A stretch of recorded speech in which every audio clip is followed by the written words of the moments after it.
en général, on conseille aux gens de choisir des variétés pour étaler leur récolte.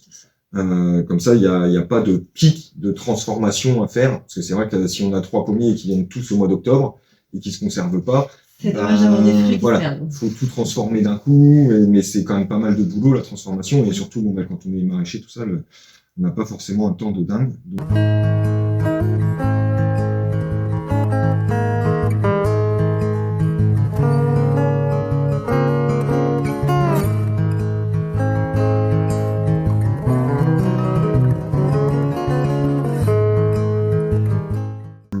Vous avez déjà des fruitiers chez vous? Non. Non, ok.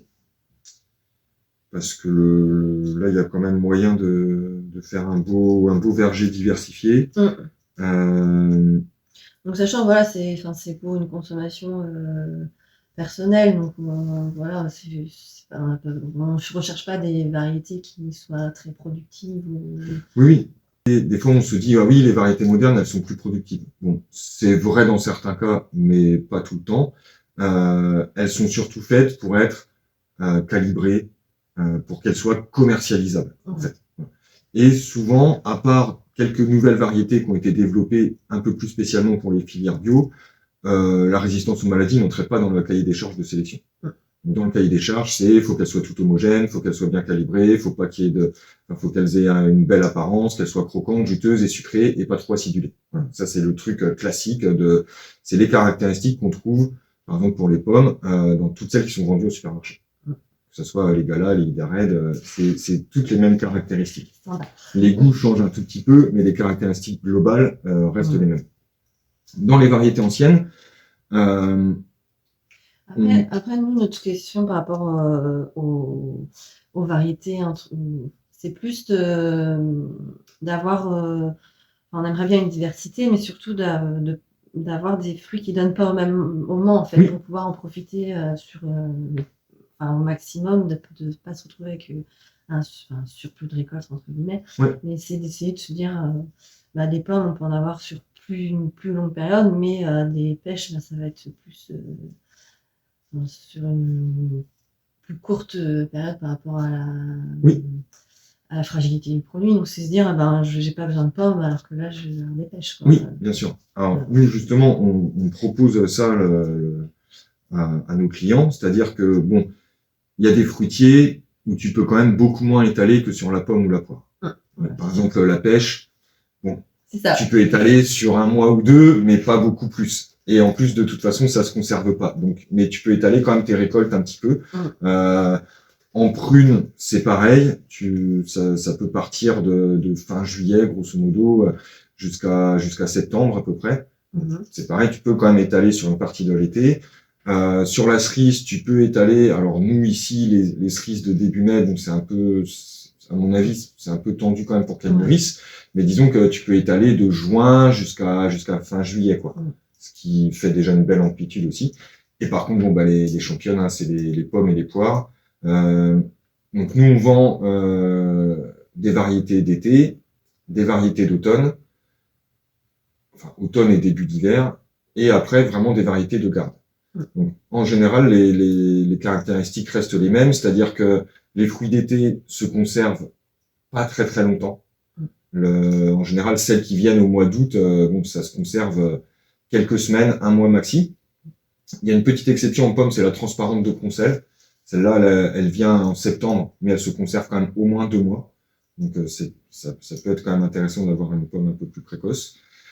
En poire, on peut commencer en juillet. Les poires de juillet sont très très bonnes, hein, et en août aussi. Mais c'est pareil, elles se conservent pas très très longtemps. Et puis après, donc on a les fruits qui arrivent plutôt en octobre. Donc ça, c'est plutôt les fruits d'automne et de début d'hiver. Donc ceux-là, en général, ils se conservent 2 à 3 mois. Donc ce qui laisse quand même aller jusqu'à, en général, au moins décembre, voire janvier. Et après, on a les variétés de garde. Et les variétés de garde, on n'a plus trop l'habitude maintenant parce que la plupart des arboriculteurs ont des frigos. Donc en fait, ils cultivent que des variétés d'automne. Les variétés de garde, on les récolte aussi en octobre ou début novembre, enfin avant les premières gelées, pour pas qu'elles s'abîment quand même. Et on ne peut pas les manger tout de suite. Elles vont continuer leur processus de maturité après, en fait. Exactement. Et en général, on peut commencer à les manger à partir de janvier ou février. Donc en fait, elles prennent le relais des pommes et des poires d'automne et de début d'hiver. Et les poires, les variétés qu'on peut garder le plus longtemps, comme la doyenné d'hiver, ça va quand même jusqu'au mois d'avril. Et les pommes, ça va jusque juin, à peu près. Donc notamment en pommes, il y a la rainette d'Armorique, par exemple, qui est encore assez connue par ici, qui est encore vendue sur les marchés. Il y a la rainette clochard. Nous, on a une autre variété qui s'appelle la rainette piquée ou la Aoutrou, qui vient du Finistère. Donc tout ça, c'est des pommes vraiment de garde qu'on peut commencer à consommer qu'à partir de janvier, mais qui par contre après vont jusque juin. Sans frigo. Ouais. Faut avoir un endroit. À l'abri de la lumière. Oui, pas forcément le noir complet, Non, mais et surtout à l'abri du gel. Que ça soit pas trop humide et à l'abri du gel. Ouais. Voilà. Donc plutôt ambiance cellier, plutôt que cave. Tu vois la différence. Voilà. Et après, on peut les conserver. Faut pas les empiler dans des cajots. Soit on peut fabriquer des claies, donc juste des simples étagères en mettant les planches séparées les unes des autres pour que ça soit un peu ajouré, voilà, pour que l'air y passe. Soit sinon on peut mettre dans des cajots en bois type cajot à légumes là. On peut mettre un cajot vide par terre. Après on remet un cajot dessus avec un seul étage de fruits dedans. Et puis après, on remet un cajot dessus avec un étage, etc. Et donc là, on peut se faire des claies assez facilement. Et là, l'avantage aussi, c'est qu'avec les cajots, quand on n'a plus de pommes à la maison, par exemple, hop, on y va, on prend le cajot, on le ramène. Voilà. Alors que sur des claies qu'on a fabriquées, faut reprendre les fruits. Après, les claies, c'est plus facile parce qu'il y a quand même quelques fruits, même si on fait attention, qui ont tendance quand même à pourrir. Donc, faut quand même régulièrement aller jeter un petit coup d'œil. Et s'il y a un fruit qui pourrit, il faut l'enlever pour pas qu'il contamine les autres. Voilà. Mais à part ça, voilà, il n'y a pas vraiment de travail en plus. Et donc, ça veut dire que en conservant ces poires jusqu'au mois d'avril, vu que après celles d'été, elles arrivent en juillet, donc ça laisse pas un grand laps de temps sans poires. Et pareil pour les pommes, comme elles vont jusqu'au mois de juin, en général, ça permet de faire la jonction jusqu'à temps que même les petits fruits, les cassissiers, les groseilliers commencent à donner. Et puis surtout après les pêches, les prunes et tout ça qui viennent en été, les cerises. Et c'est vrai qu'en été, souvent, on a quand même plus envie de manger des pêches et des prunes que des pommes. Les poires d'été bien fondantes, bien juteuses, mois de juillet-août, c'est bon aussi. Mais voilà. Pour la petite pause entre deux allers-retours de tracteur, aller se cueillir quelques poires, ça peut être sympa. Donc voilà, donc en effet, nous, en général, on conseille aux gens de choisir des variétés pour étaler leur récolte.